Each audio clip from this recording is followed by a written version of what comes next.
The last component, ISO, is just one more way to gain or lose a stop of light. ISO controls the sensor's sensitivity to light.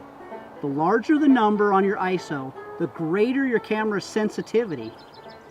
Like your flash power, as the numbers double, you gain a stop of light. If you go from ISO 100 to ISO 200, that's one stop of light. From 200 to 400, that's another stop of light. 400 to 800, you get the picture. ISO's just one more tool in the toolbox.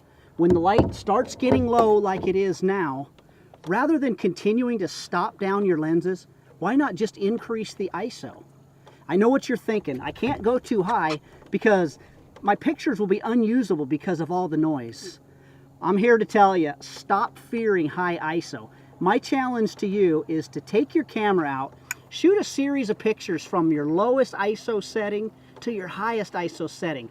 Then come back and tell me where your pictures are too noisy to use. I think you'll surprise yourself just how clean of a file you can get at, let's say, ISO 1200 if it's exposed properly.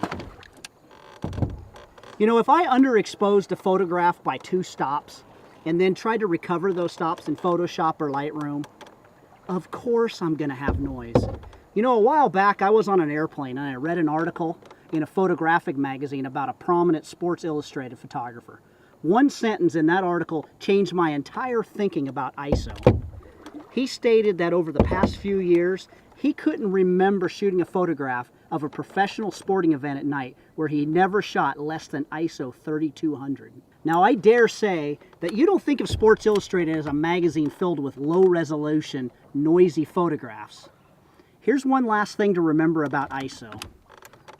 Of the 5 components of lighting, ISO is the only one that affects the entire exposure.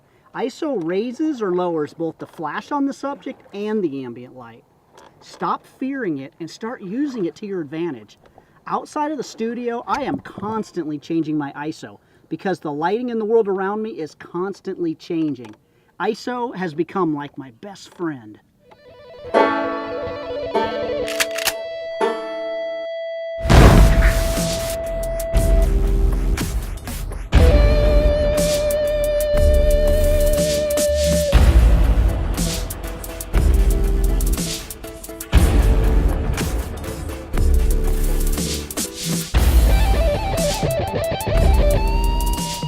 We want to welcome you to our YouTube channel. That's right, the Panoptic Chopstick channel, where we are bringing fun to photography. Hey, we want to invite you each week to join us on Tuesday, where we put out a new episode of our Panoptic Chopstick show, where we will give you tips, tricks, interviews with photographers, we'll give you DIY projects to do on your own, and maybe even inspire you a bit. That's right, including always a little dash of fun. So we want to invite you to go ahead and subscribe and like our channel, where you will get notified every Tuesday of brand new episodes. But welcome to the Panoptic Chopsticks channel. Come join the fun.